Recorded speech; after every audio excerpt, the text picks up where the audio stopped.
Hi guys, welcome back to the Happy Junior. Hope you're having a good day. I am back with another bedtime story, one of my favorite stories written by Enid Blyton. The name of the story is The Tower in Howard. There were once two little girls called Mary Ann and Mary Jane. Mary Ann's mother was dead and her father had married again. Her stepmother had a little girl of her own, just the same age as Mary Ann. She was called Mary Jane. Now, stepmother was jealous of Mary Ann because she was a pretty child and merry and kind-hearted. Mary Jane, her stepsister, was plain and so sulky and bad-tempered that no one liked her. When anyone came to play in the big garden, it was always Mary Jane they asked for, who was very kind-hearted and never sulky Mary Jane. It wasn't long before Mary Ann found out that she was expected to do all the housework, while her lazy stepsister lay in bed late and never helped at all.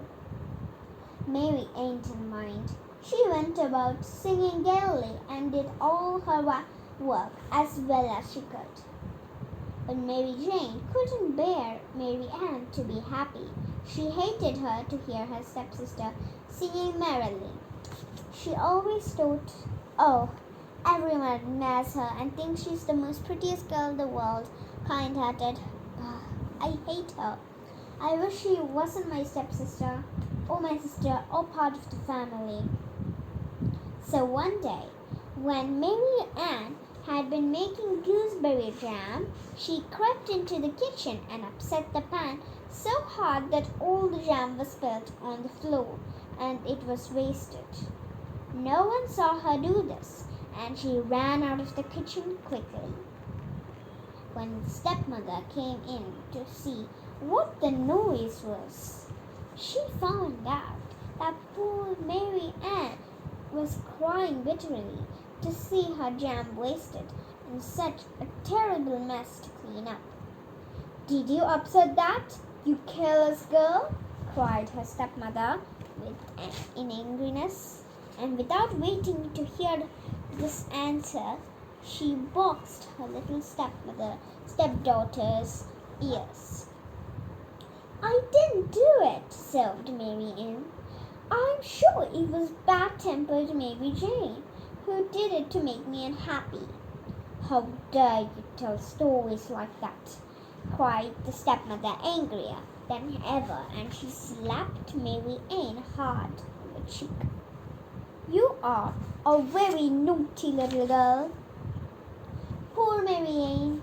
She spent the whole morning cleaning up the mess, and then she had to go without dinner as a punishment for spilling the jam.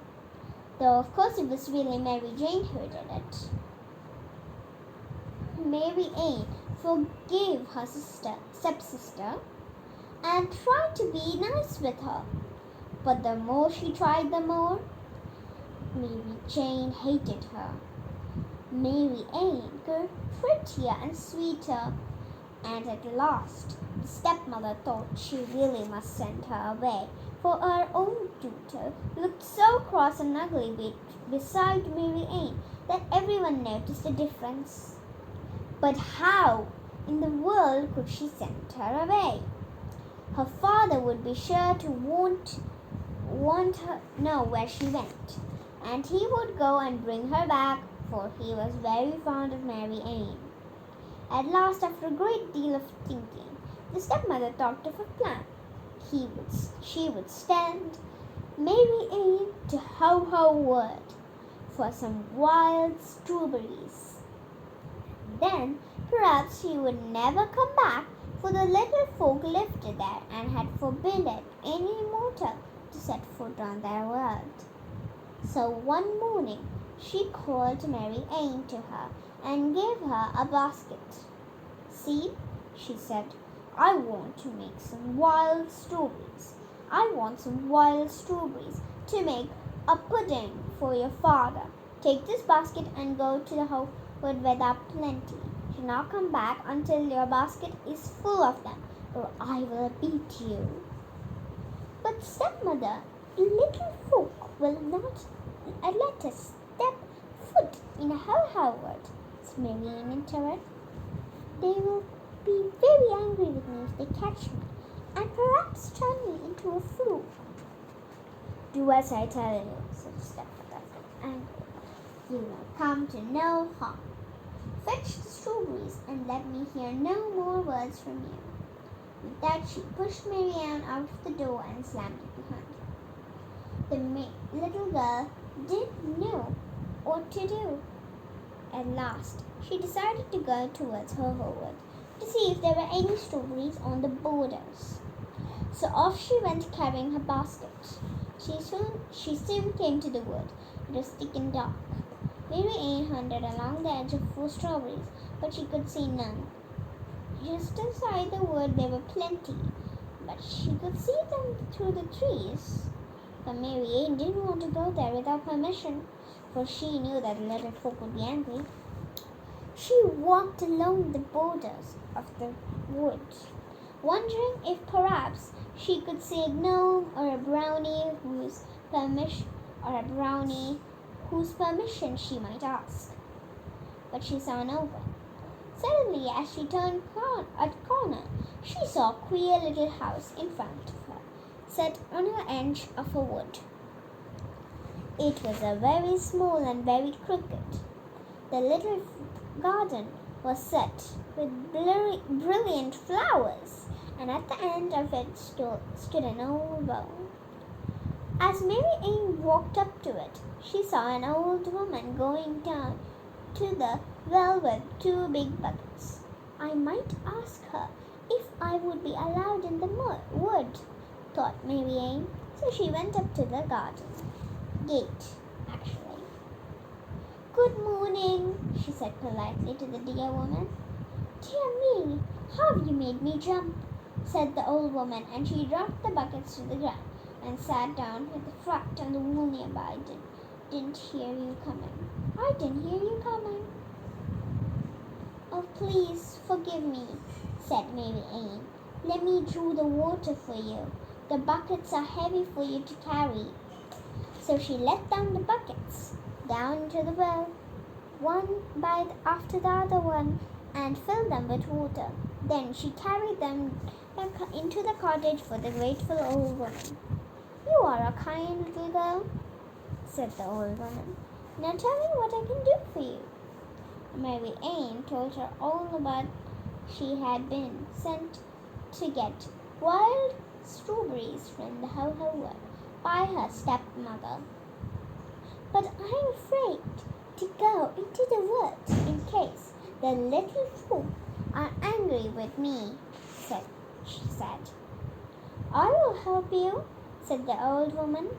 "See, take this needle and thread, this bottle of water, and this golden key. You will be safe with all these." "But what will I do with them?" said Mary Ann in surprise. "You will see when the time comes," answered the old woman. "You will be safe in How Wood, little girl, for you have a kind face and heart, and such folks are always welcome in the wood. It's only unkind, selfish people that come to grief."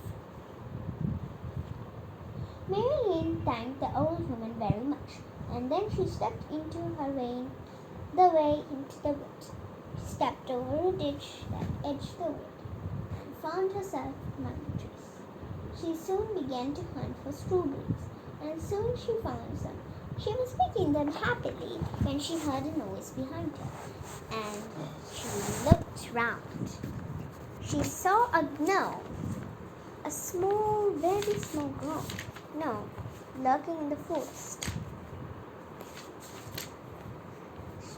And he looked very cross and was looking straight at her. "What are you doing here?" he asked. "This wood is private, and only the magic people, special, kind-hearted people, not here. And by kind-hearted, I mean the people who are very magical. I shall take you as a prisoner, and you can do something for me." "What shall I do?" asked Mary Ann, frightened. Can you sew 6 buttons on my new coat? It's very, she asked the gnome, showing her 6 little red buttons. I haven't got any either.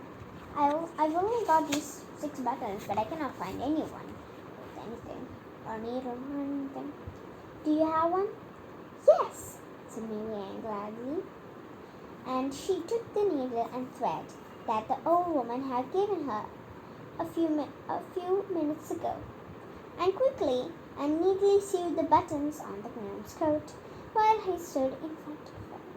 Oh, that is beautiful, said the gnome, pleased. Wait a moment, little girl.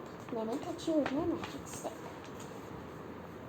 She took a stick from his pocket and immediately touched Mary Ann with it. Immediately, her ragged dress was cool, and it was replaced with a lovely one with gold and silver, set with little rubies all along the hem.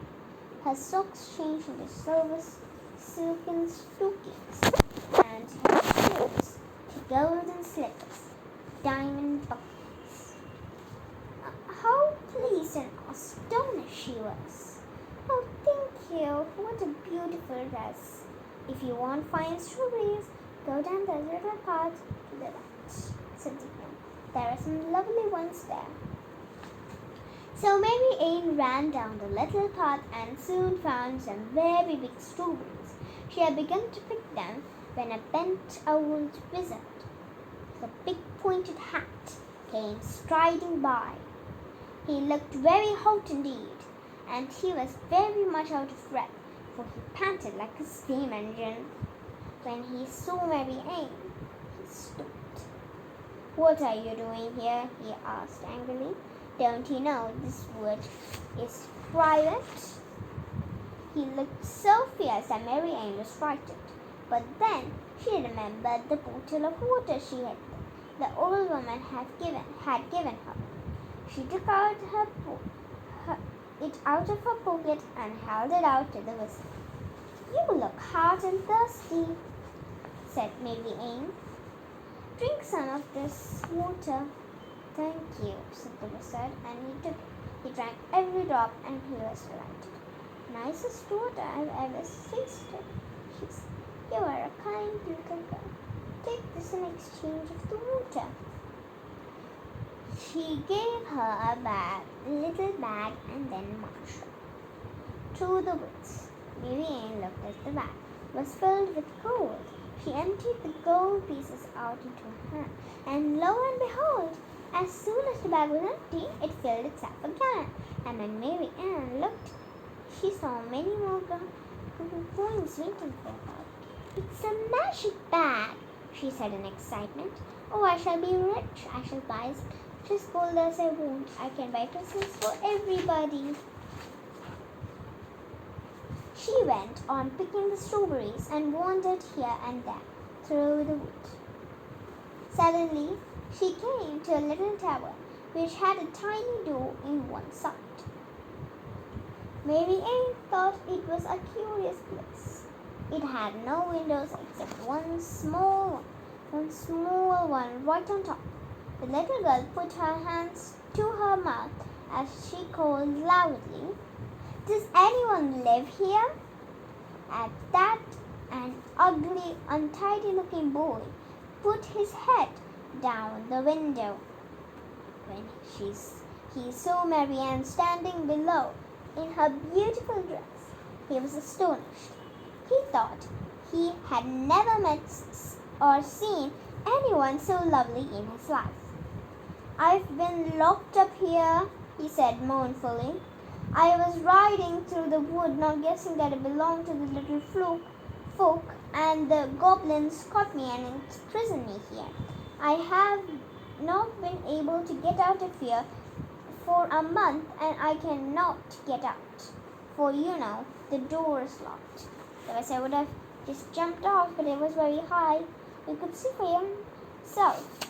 Mary Ann looked about, and he saw that the little boy was right. It was a very, very tall tower, and only on the top was the window. If he jumps out of it, he would get hurt and and probably die or get seriously injured.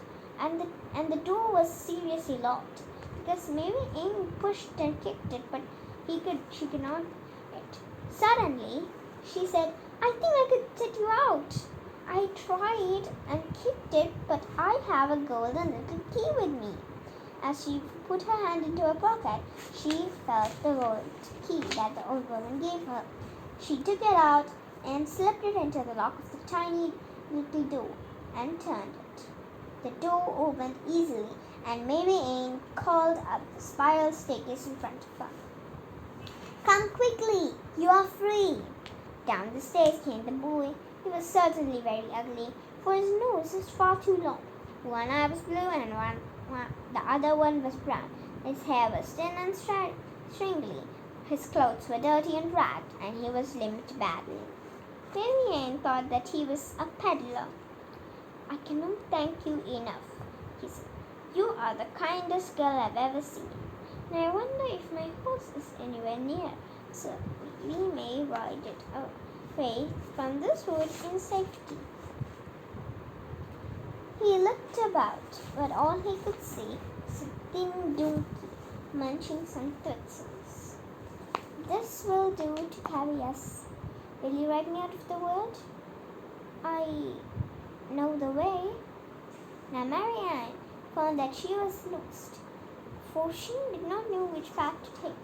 So she thought she did not like to ride with such a dirty, ragged boy, even though her kind-hearted heart told her to say yes. And so she said yes. She didn't want to hurt his feelings. So with the little boy, he jumped into the donkey and together rode through the wood. As soon as they reached the borders of the wood, a very strange thing happened. The donkey suddenly turned into a magnificent black horse. It cantered along, its long mane flowing in the wind, its harness glittering with silver and gold. Mary Ann was amazed. She thought he would ask the peddler if he had seen what was built, and what a surprise she had. Instead of an ugly, dirty, ragged boy, he saw a handsome prince with thick curly hair, two bright blue eyes, and a merry smile. His nose was no longer too big, and his teeth were white and even. He wore a tunic and a cloak of satin embroidered with gold thread, and by his side hung his sword.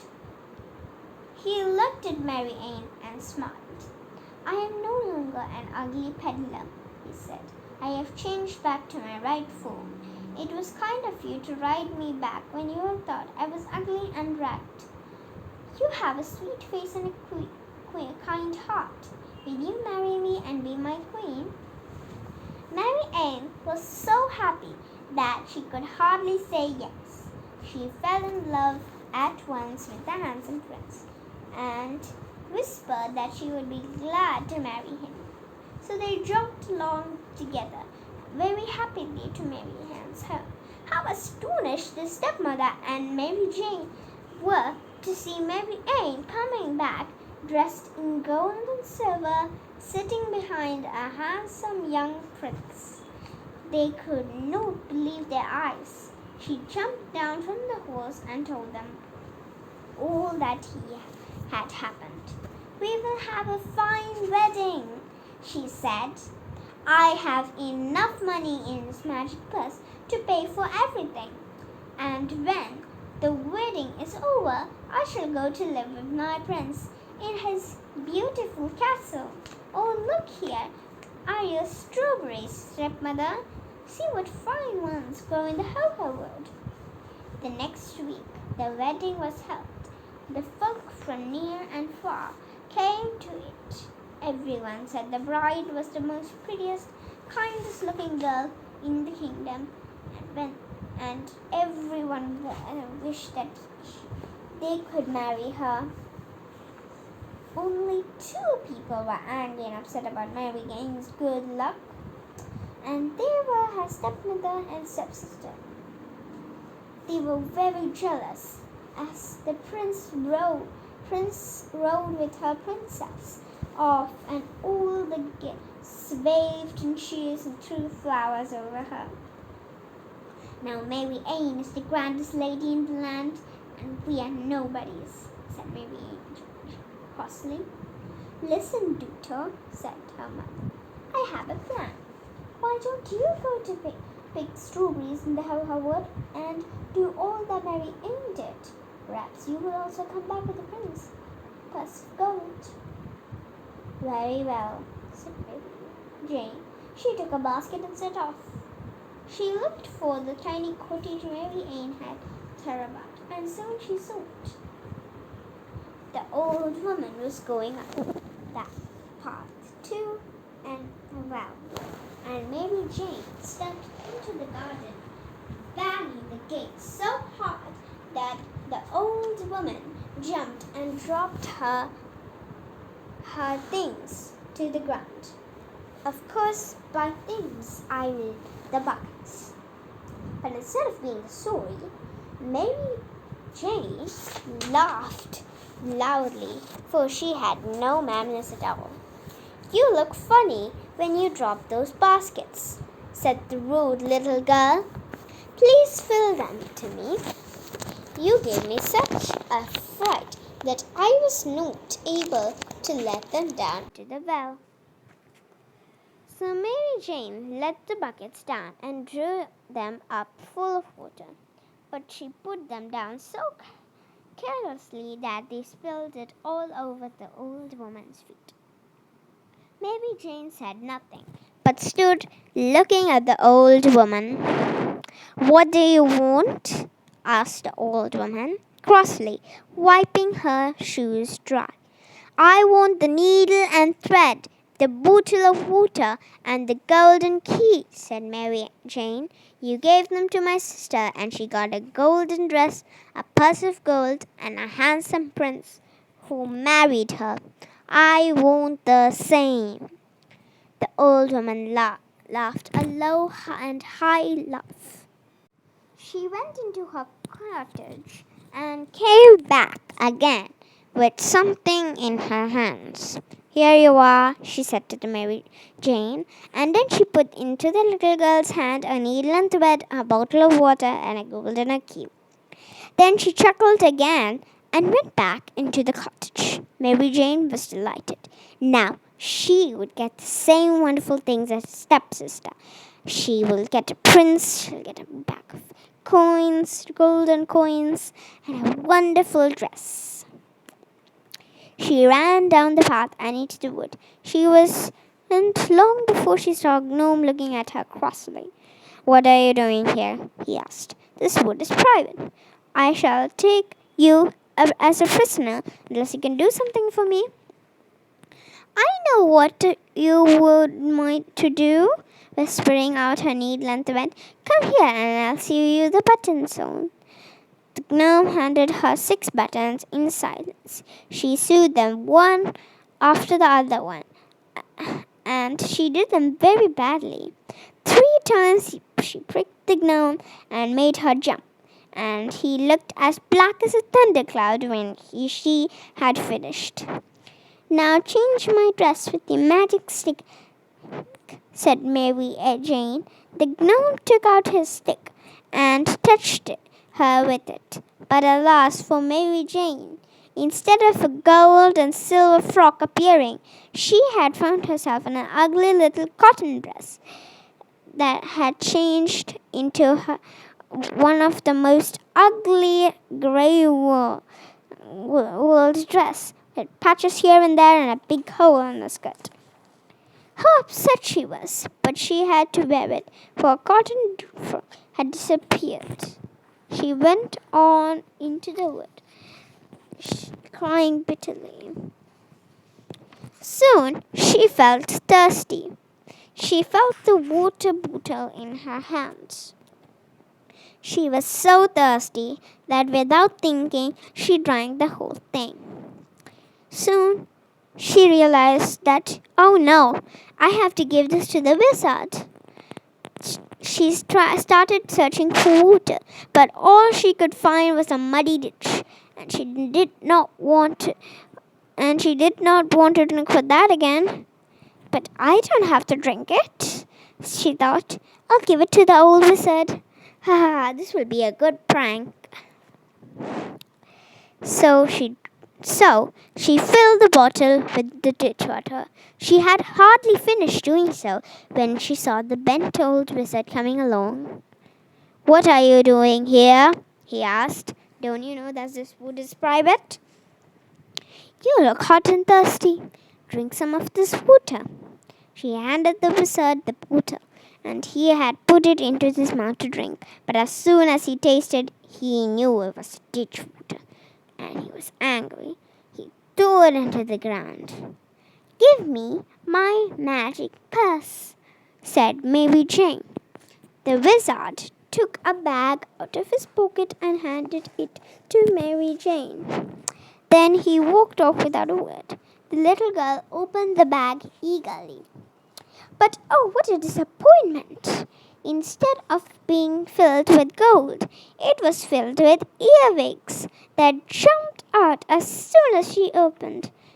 She threw the bag down in horror, but after a while she picked it up again.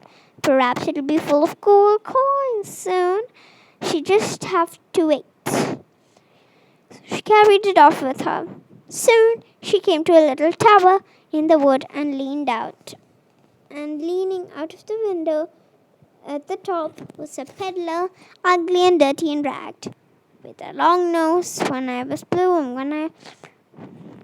In a second, Mary Jane told, "You're locked. I shall help you out." "I know you're locked, aren't you?" The little peddler was surprised, but no sooner than he had said anything, she took the key off her pocket or her hand, and then fitted it into the keyhole. Come out. The little peddler ran down. He found his donkey in the bushes, and together they mounted on the scaggery little beast. When they came to the edge of the wood, Mary Jane watched eagerly if the donkey changed a horse. But to her great disappointment, he remained a donkey.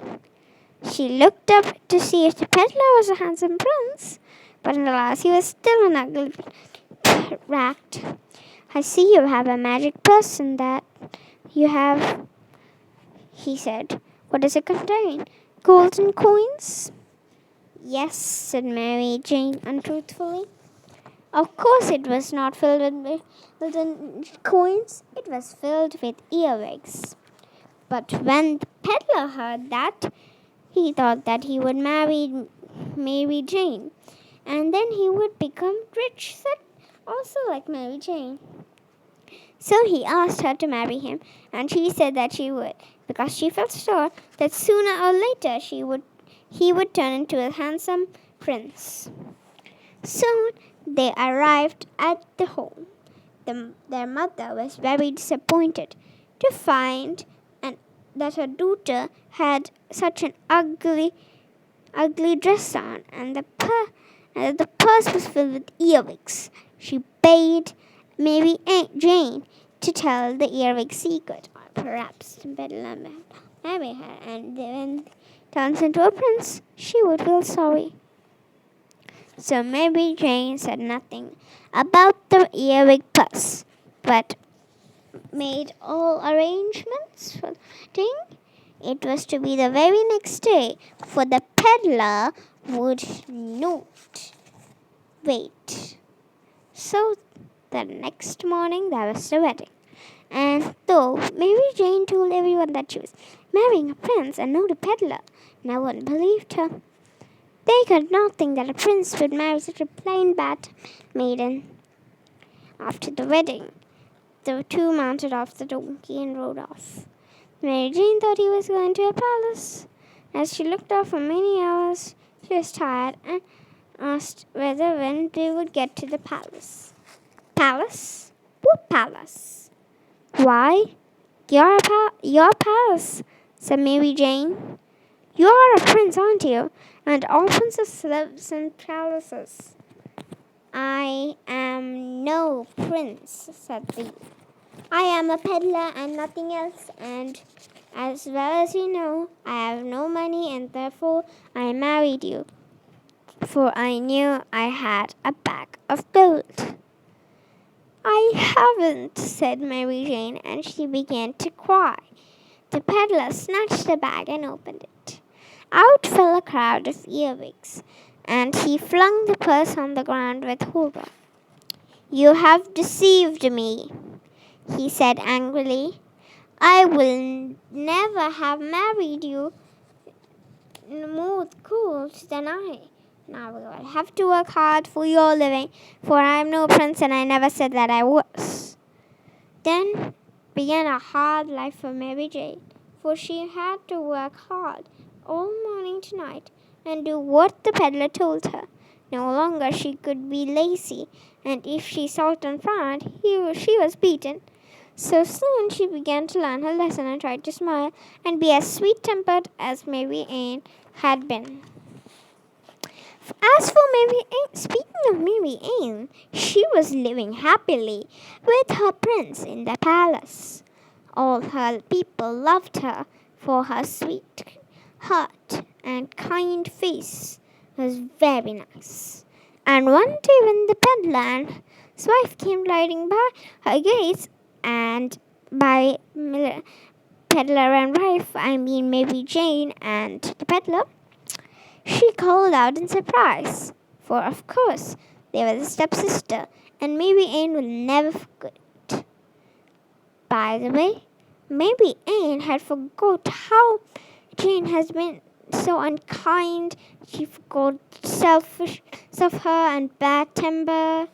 She ran out to meet her and hugged her lovingly. Mary Jane was humble now, and her eyes were kind. She was no longer the horrid girl she had once been. She kissed Mary Ann and then courtesied low to her. You must come to live here. There is a dear little cottage nearby. You shall have it, and your husband shall be our tinker and mend our pots and pans. She was as good as her word, and soon Mary Jane and her peddler was living by. So everything came right, and as far as I know, they are living together in this day, together happily. So that's all to this wonderful story, and I really loved it. I feel like reading it again, but of course, I could read this later. I know that we all say, oh, magic is not real, it's just our imagination. But we all say so. Imagination is our creation. I also imagine myself as if I'm being in a magic world with all my friends, hanging out together and we use magic spells. It's really fun. So, I know you might not believe in magic, but just imagine how fun it would be. You could bring stories to life, cartoons real, and so on. Find yourself in an imaginative, creative dreamland, and soon you shall be as happy as Mary Ann. So, for this video, hope you liked it, enjoy, and hope you subscribe to our channel, and ring the bell icon nearby, that's notification bell, which will tell us when we upload a new video. And also share and like this video with others if you enjoyed it. Okay, so see you in another bedtime